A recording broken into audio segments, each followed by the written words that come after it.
Hello दोस्तों, welcome to my channel hope is good. I hope कि आप लोग बहुत अच्छे होंगे। तो गाइस, यहाँ पर आज मैं एक सीरियस मुद्दे पे बात करना चाह रहा हूँ कि हमारा जो जेजे का जो एग्जाम हुआ है उसमें चीटिंग हुई है या नहीं हुई है। अब देखिए, मैं अगर अपना एक्सपीरियंस बताऊँ तो मेरा आईऑन डिजिटल में पेपर था येस्टरडे, और जो है मैंने 11:50 के आसपास एंट्री करी और वो टाइमली एंट्री हुई। और ये मान सकते हैं कि बहुत ज़्यादा भीड़ थी। मोस्टली मुझे लगता है कि सभी बच्चों ने एग्जाम दिया, मेंस था तो कोई छोड़ने का मतलब ही नहीं था।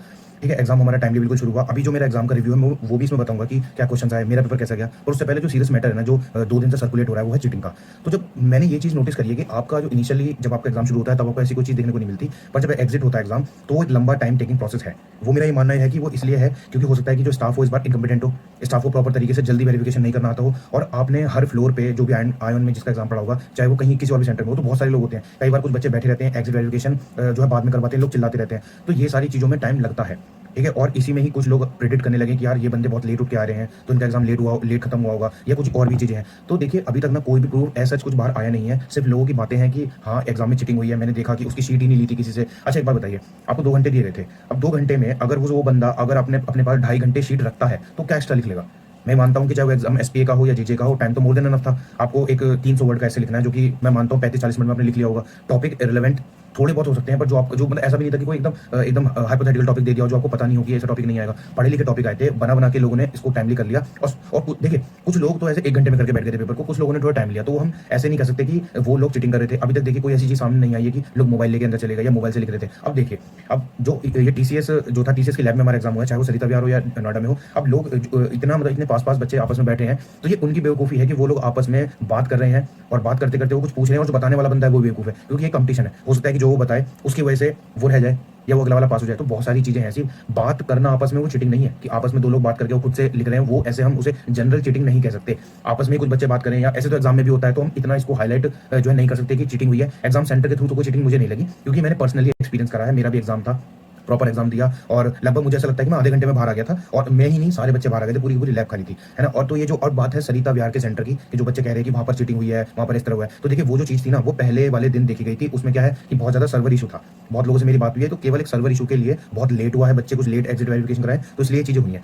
अब जब तक कोई भी प्रूफ हमारे पास नहीं आता, अब देखिए जितने भी एग्जाम होते हैं हमारे जिसमें चीटिंग सामने आती है, उसमें कोई ना कोई 1 या 2 दिन में 3 दिन में प्रूफ बाहर आ जाता है। इसमें कोई ऐसा प्रूफ नहीं है। सिर्फ एग्जिट वेरिफिकेशन लेट हुआ, बच्चे बहुत लेट आए, जो पहले बच्चे थे वो अंदर चले गए, कुछ बैठे रहे थे। तो हो सकता है कि किसी के पर्सनली जो सिस्टम में कोई दिक्कत आ गई हो, किसी का जो फिंगरप्रिंट होता है वो मैच नहीं करता है, बहुत सारी अनियमितताएं होती हैं। तो हम जनरल नहीं कर सकते कि चीटिंग जो है हुई है। और अगर मैं चलो ये भी मान के चलता हूँ कि अगर चीटिंग हुई है, तो आप मुझे जो है कुछ प्रूफ भेजिए। मैं वो पहला बंदा हूँगा जो इस पूरे मतलब प्रोसेस को इनिशिएट करेगा। जो है डीटीपीएसबी के खिलाफ हम लोग केस करेंगे, सब कुछ करेंगे और एक इनिशिएटिव लेंगे। ठीक है, तो मैं बस यहाँ पर सपोर्ट के लिए आप लोगों के हूँ कि अगर चीटिंग है, चीटिंग मुद्दा है, चीटिंग का कोई प्रूफ है, क्योंकि देखिए हम किसी प्रूफ के बेस पर ही आगे बढ़ सकते हैं। अगर हमारे पास प्रूफ नहीं है तो हम आगे केस में अपने क्या डालेंगे, और उसका कोई फायदा नहीं है कि 4 बच्चों को या 5 बच्चे इकट्ठे हो जाएं कि हाँ बस मैंने देखा था, और 4 बच्चों को एंटरटेन ही ना किया जाए। देखिए, जब एक चीटिंग का मुद्दा उठाया जाता है तो हमको एक मास चाहिए होता है। मैंने बहुत सारे केस लड़े हैं, चाहे और वो भी कोर्ट केसेस लड़े हैं। आपका सुप्रीम कोर्ट का जो वैकेंसी थी उसके लिए लड़े, और इलाहाबाद हाई कोर्ट थी उसके लिए लड़े। तो ऐसे में कोर्ट केस बहुत सारे देख चुका हूँ, एक्सपीरियंस बहुत है। तो 4-5 लड़कों के कहने से कोई इतना बड़ा मुद्दा नहीं बनता। अभी आपने देखा पिछले एग्जाम्स में भी बहुत चीटिंग हुई, कुछ नहीं होगा, सब चीजें ऐसी हो जाएंगी। तो चीटिंग के लिए मैं कहना चाहता हूँ कि इसको ज्यादा हाईलाइट मत करिएगा, क्योंकि क्या है ना, पूरा एंटायर प्रोसेस रुक जाता है ना। आपके सेंटर पर कुछ अनियमितताएं देखने को मिली, इसमें हम ये नहीं कह सकते कि चीटिंग हुई है। ठीक है, तो ये बात मेरी चीटिंग की थी। और अगर मैं फिर से वही कहता हूँ, अगर आपको दिक्कत है तो आप मुझे जो है मेरे मेल आईडी आपको स्क्रीन पर दिख रही है, गौरव सिंह_जीबू, आप मुझे प्रूफ मेल करिए, और मैं आप सबसे पहले आपको जो है अपना फाइल करूंगा केस। ठीक है, ये बात मेरी हो गई। और अगर किसी और के पास है तो कोई और मेरे से बात कर लेगा, कोई हम लोग एक इनिशिएटिव ले सकते हैं अगर चीटिंग हुई है तो। बाकी थोड़ी बहुत टेक्निकल ग्लिचेस की वजह से इसको चीटिंग का नाम नहीं दिया जा सकता। ठीक है, जो मैंने एक्सपीरियंस किया उसमें कहीं चीटिंग कोई नहीं थी, बच्चे बहुत आए थे, सारी रिकॉर्डिंग्स हैं इनके पास और सब चीज है। ठीक है, अब कैसे मैं स्टॉक को सिलेक्ट करता हूँ, कहाँ पे एंट्री करना है, कहाँ पे एग्जिट करना है। There is a pattern here also. What is the बिल्कुल अलग तरीके से कोई चीटिंग हो जाएगी, सर्वर रूम में बैठ के बच्चों ने चीटिंग कर ली या फिर कहीं और चीटिंग कर ली। अब डिस्क्रिप्टिव पेपर था तो इसमें ऑनलाइन का तो कोई मतलब ही नहीं बनता। ठीक है, तो ये बात है। तो बाकी आई होप कि आपको सारी चीजें क्लियर हो गई होंगी। ठीक है, अब मैं बात करता हूँ अपने एग्जाम रिव्यू की। तो मेरा पेपर मॉडरेट हुआ है, मैं ऐसा नहीं कहूँगा कि बहुत अच्छा हुआ है। जो मेरा एसए का टॉपिक था वो था आपका spending a day without internet, mobile and television. मैंने इस एसए में लिखा है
है कि मतलब यही लिखा है कि मोबाइल फोन, टेलीविजन आज के टाइम पे कितने जरूरी हैं, इनसे ये काम होते हैं, बट ये एक तरीके से नेगेटिविटी भी फैलाते हैं। बहुत सारी चीजें हैं जो मतलब मोबाइल से कंट्रोल हो रही हैं, बच्चों का कंसंट्रेशन हिंडर हो रहा है, प्रोडक्टिविटी घट रही है, लोग